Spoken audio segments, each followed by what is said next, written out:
सोलापुरातील सराईत गुन्हेगार रोहन सुरेश जाधव याला सोलापूर आणि धाराशिव जिल्ह्यातून 2 वर्षांसाठी तडीपार करण्यात आलं। आगामी काळात विविध जाती धर्माचे सण उत्सव मिरवणुका आणि लोकसभा सार्वत्रिक निवडणुकीच्या अनुषंगाने सोलापूर शहर परिसरात कोणत्याही प्रकारचा अनुचित प्रकार घडू नये म्हणून सोलापूर शहरात कायदा व सुव्यवस्था तसंच शांतता अबाधित राखण्याच्या उद्देशाने सोलापुरातील सराईत गुन्हेगार रोहन सुरेश जाधव वय 27 राहणार स्वामी विवेकानंद नगर सैफुल विजापूर रोड सोलापूर हा विजापूर नाका पोलीस ठाण्याच्या हद्दीत सामान्य नागरिकांना शिवीगाळ मारहाण आणि दमदाटी करून गंभीर दुखापत करणं घातक शस्त्रांचा वापर करून दहशत निर्माण करणं सार्वजनिक मालमत्तेचं नुकसान करणं गैरकायद्याची मंडळी जमा करून दंगा करणं असे गुन्हे करत होता। त्याच्यावर 4 गुन्हे दाखल आहेत। त्यामुळे त्याच्या विरुद्ध तडीपार प्रस्ताव विजापूर नाका पोलीस ठाण्याकडून पोलीस उपायुक्त परिमंडळ यांच्याकडे सादर करण्यात आला होता।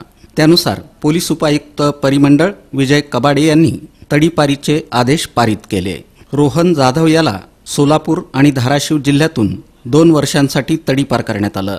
तडीपार केल्यानंतर त्याला कर्नाटकातील विजयपूर जिल्ह्यातील इंडी इथं सोडण्यात आलं। ही कामगिरी पोलीस आयुक्त एम राजकुमार यांच्या मार्गदर्शनाखाली पोलीस उपायुक्त विजय कबाडे, सहाय्यक पोलीस आयुक्त अजय परमार, विजापूर नाका पोलीस ठाण्याचे वरिष्ठ पोलीस निरीक्षक दादा गायकवाड, दुय्यम पोलीस निरीक्षक संगीता पाटील, सहाय्यक पोलीस निरीक्षक शीतलकुमार गायकवाड, पोलीस कॉन्स्टेबल रमेश कोरसेगाव यांनी बजावली।